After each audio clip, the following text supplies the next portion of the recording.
If I understand the question is about revolution. Yes. I don't particularly choose that word myself.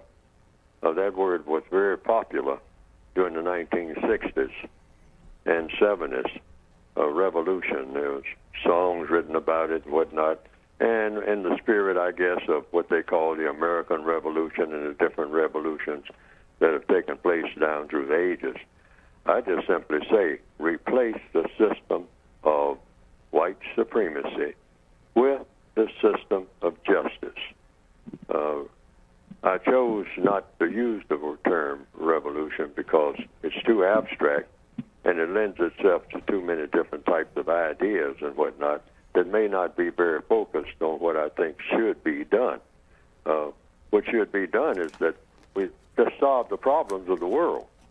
And the main problem of the world is people squabbling about what color somebody is. That's the main problem. That's the conclusion I've come to. Now, I could be in error about that, but I think that in any discussion that always comes up in any area of activity, economics, education, entertainment, labor, law, politics, religion, sex, war. I mean, the first order of business is, yeah, but we got this color thing to deal with.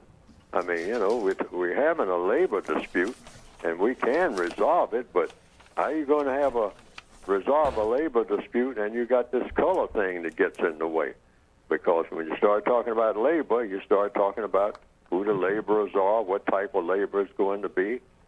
And so if you jump from that to another area of activity, education, then you say, well, what about the school system? Well, what is the school system teaching?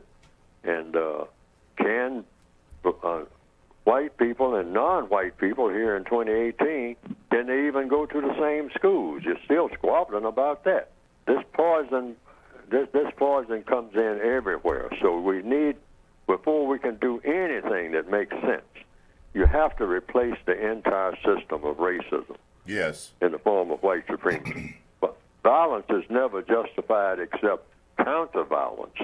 All right? You have three types of violence: violence, counter-violence, and non-violence. All right? If you're going to use the word violence. Non-violence is the complete absence of violence. Nobody's being violent.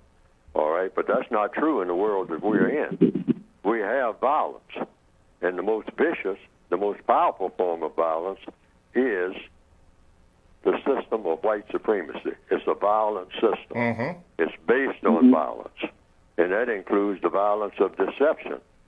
It's just not physical violence. It's the other part of that is deceiving people to their detriment.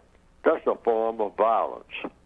Gandhi himself said, poverty is the worst form of violence. All right?